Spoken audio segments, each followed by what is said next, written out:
aga m ejekwa ebe ego na-adị People's Club odezuru obodo ndị People's Club odogwu igirigi adagbukwa n'anyị odogwu igirigi adagbukwa n'anyị n'ọkụ si adị igirigi adagbukwa n'anyị ibe anyị nọ oluenu n'omume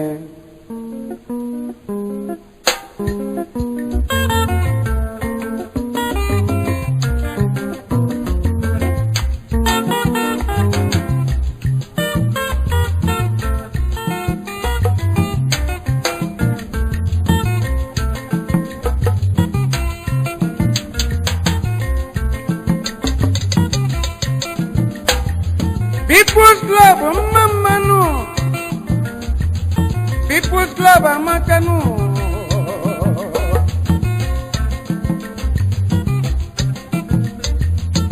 nwa bule zabwazi nobele nwanu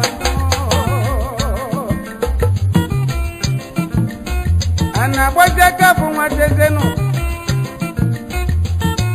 People's Club ebugezenu na nwa gbara aliri abụazị obere nwa anyị ekenebezie national president anyị Prince Dai Ike Umezoke eze onye ma 1 na Michi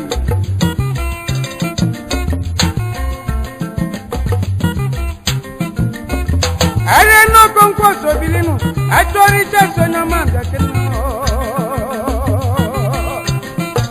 watine mero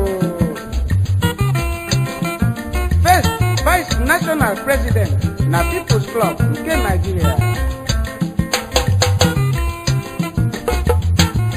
FFPC Nwangwo Osofia 1 na Nofia second Vice National President People's Club nke Nigeria Odinke nke Mile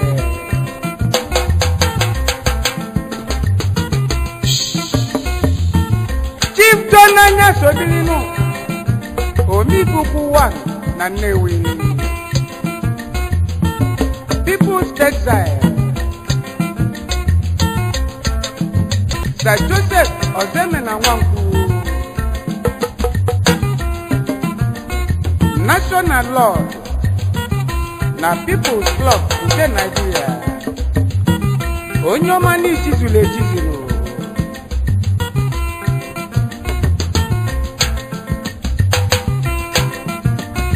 Chief Augustine Ilodibe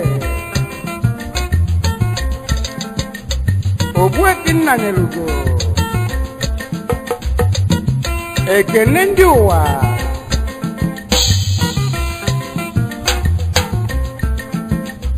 Chief SM Okonkwo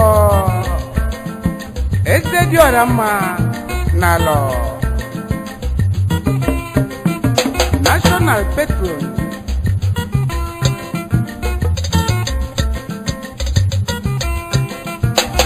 Chief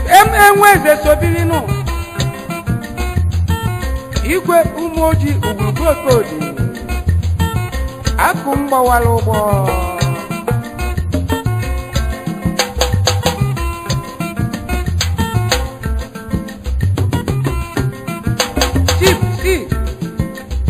Obioa Okome 1 na ndị Izuọgụ Isiokwa na ndị National Petrol Line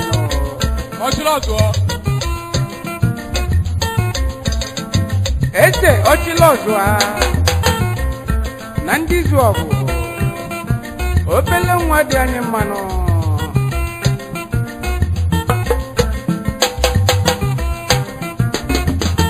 ndị mmadụ ka anyị ji n'alụ na People's Club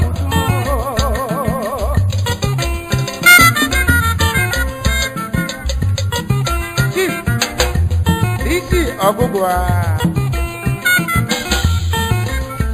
Ejudo Namdi say Chairman Working Committee na People's Club in Nigeria.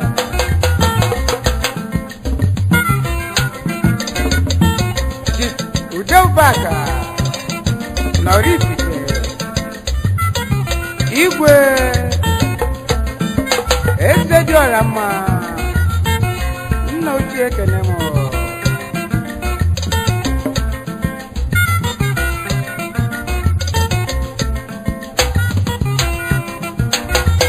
Chipisi eze nwa sobirinu Ezi nwa si obejenu Eze nwa ni bukenu Eze Ogboko wa n'ọba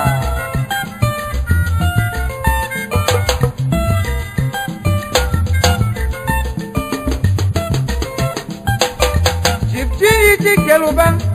Onyama ni sobirinu Asaju ako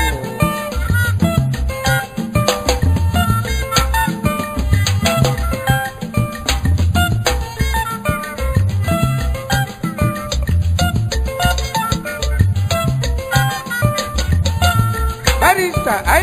Ekwereku Assistant National Legal Advisor Ifediorama n'Ọnịcha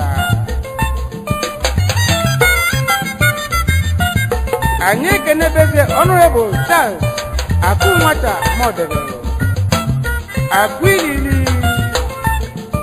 Ojiora Omenampo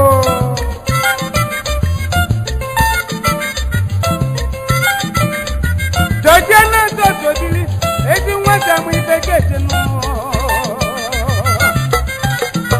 National State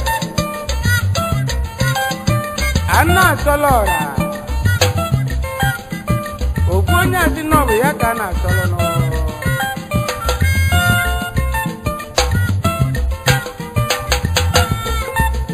FAC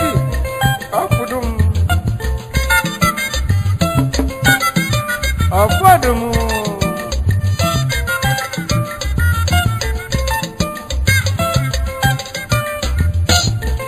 Chief Oti Gavel Okeke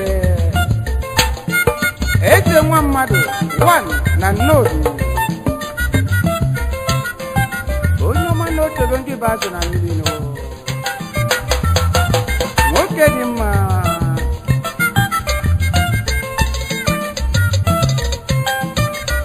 Chipteti nnọrụ kasobirinu nwa si oke dị jejenu Dunu Ọkigbo 1 n'Ọketiti Egwu ịga iweji agwa azụ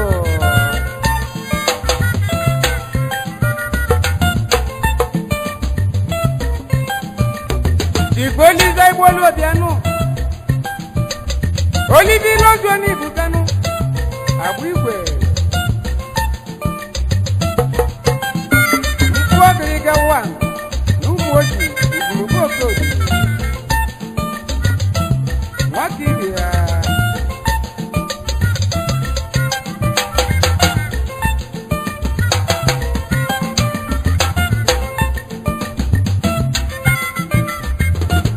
Anyị ekenebezie Chief Izundụ Eze anyị ọba 1 n'Ọketiti Honorable Ifeanyi Chukwu Enemchukwu The Honorable Speaker Anambra House of Assembly Ọba 1 na ọba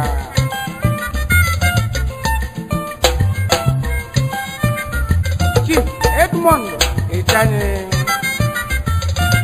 You onye ọma ka ị ga-abido egwu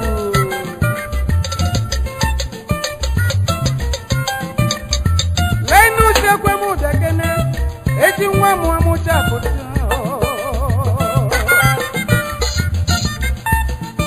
Ichie Chinyelugo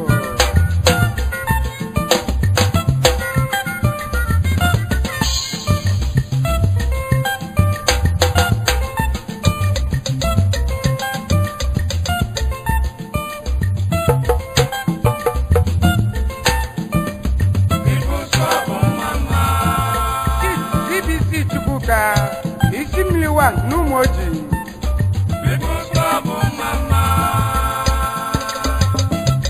Esti Opodeme